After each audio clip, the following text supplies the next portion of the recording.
can't. You've got to start doing it just like you do at home. If you don't have the money, you don't spend it.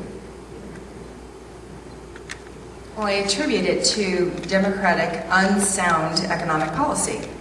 They really believed that, I think they believed it, that we could spend our way to prosperity. That if we simply spend $787 billion through the stimulus bill, that will help unemployment. They said it would be 8%. It's still 10%. Simply unsound economic policy that the Democrats have been employing. Spending is my #1 economic issue. I absolutely believe we need to keep our federal agencies responsible, accountable. They should have to provide goals and deliverables. They should be reporting to Congress. Congress should not avoid responsibility, which they do today, quite a bit when it comes to what's happening in our federal agencies. And we must absolutely stop the spending spree.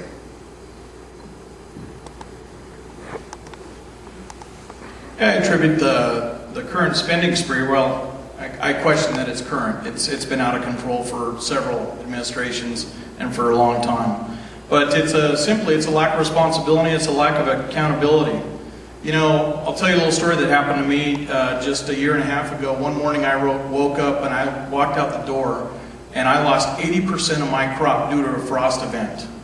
Now I want you guys to envision what it would be like tomorrow morning for somebody to knock on your door and you answer and they say, Mr. Jones, I'm sorry, but for the next 12 months, your pay is going to be reduced by 80%. That afternoon, I want you guys to know, due to conservative principles, my wife and I sat down at the kitchen table and we got out every piece of financial information that we owned. And we went into a savings mode. We tapped into savings accounts because we were conservative enough to have them. And we conserved our way out of the problem.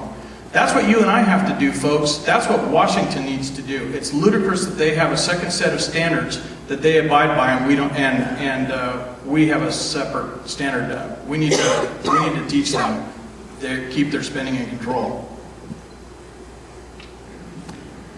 Well, I would attribute the recent explosion in federal spending to the people in Congress. They have no idea how to run a business. If I ran a business like they run our country, I wouldn't have one and I'd probably be in jail.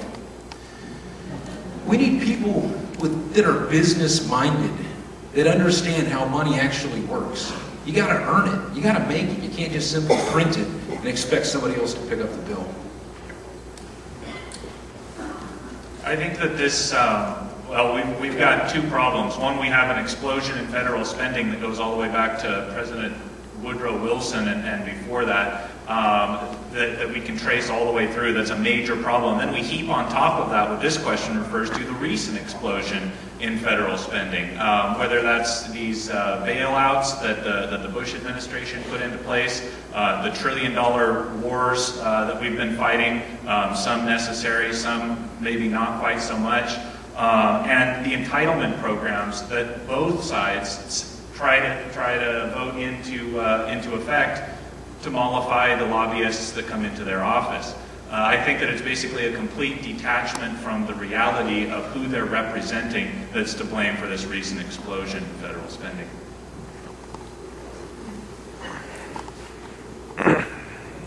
A government that robs Peter to pay Paul can always count on the support of Paul. And our challenge is that we're becoming a nation of Pauls. We are very close to the tipping point. We are close to the point at which more citizens derive more in benefits from the government through transfer programs and so-called entitlement spending than they contribute in taxation. That is a great risk. It is a risk that the Founding Fathers explicitly feared, and it is part of the reason that they designed a limited government that was supposed to be confined to certain enumerated powers. Dr. Paul Brown, a congressman from Georgia, has a simple test. Of every bill he first asks, do we really need it? Second, can we really afford it? Third, does the Constitution authorize it? If we don't start asking those questions of every bill and every program, we will pass the tipping point.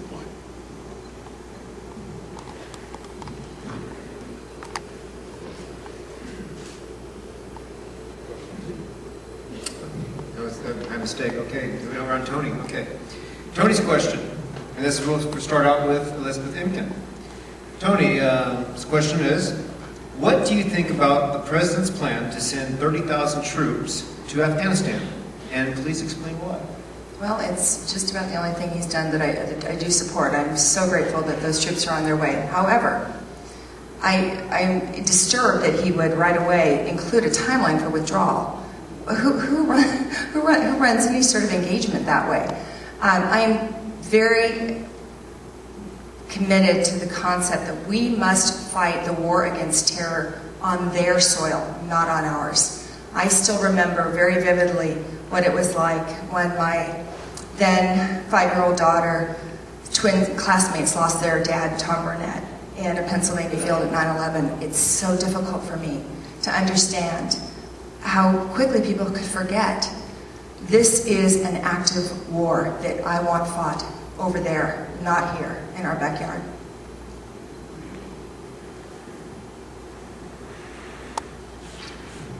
Well, I agree in sending more troops simply for the matter of listening to our generals who know what's going on and for protecting those troops that are already there. Protecting the troops would be one of my highest priority. These are the guys that are out there. These are the guys that allow us to sleep at night. They've got our backs covered. They're protecting our freedoms. They're fighting for our liberties. And they're out there taking care of us. So we need to take care of them and give them the best. So the support of another 30,000 troops to go do that is fine with me. We need to do whatever it takes to help win the war on terror and to protect our freedoms, our liberties, and our pursuit of happiness. Well, I think it took way too long for him to make up his decision. I don't think we should ever shortchange our troops. We got to think of them as our own kids. We need to give them whatever it takes to keep them safe and secure and to win at their task at hand. So if 30,000 troops is what it takes to win, that's great. If it takes more, fine. We're there, so let's win this thing so we can bring them home. And let's do it so they're safe and secure at the same time. Well, if my memory serves me, the 30,000 troops that President Obama sent to Afghanistan was 10 or 20,000 less than the generals had actually asked him to send in the first place. I think that either our president has to stay true to his own principles, which are to completely abandon the field of battle, or to do exactly what his military professionals are telling him to do, which is, what we may need to do in order to win the war on terror. I don't think that our current president has a very good plan. I don't think that Congress, which is supposed to authorize wars, whether they're on terror or on Nazi Germany or on Spain, has a clue of what they're doing or in how to conduct this war or advise the president. We have threats that are emerging in Yemen. We have threats that are emerging in the former Soviet Republic. And at what point do we move troops back and forth? I don't know the answer to that question, but I hope that we can get someone at the helm that's better prepared than Obama. I address this question as a member of a military family. My brother Chris is a commander in the U.S. Navy and has spent most of his career in high-risk combat search and rescue situations. So this is a personal question for me. It is the President's duty, when he sends troops into harm's way, to define the mission, to call up every resource necessary to succeed, and then to win or to get out. Our President has been equivocating, so asking whether I support the plan, well, I support protecting the troops that are there. I support getting enough troops to do the mission. But no, I don't think adding 30,000 more troops under the current constraints will solve the problem at all. Our troops are being second-guessed at every turn. They're being court-martialed for defending themselves. We are treating enemy combatants as if they were criminal defendants instead. There's this fundamental confusion in the administration between law enforcement and war. So, no, I don't support the plan as it now exists.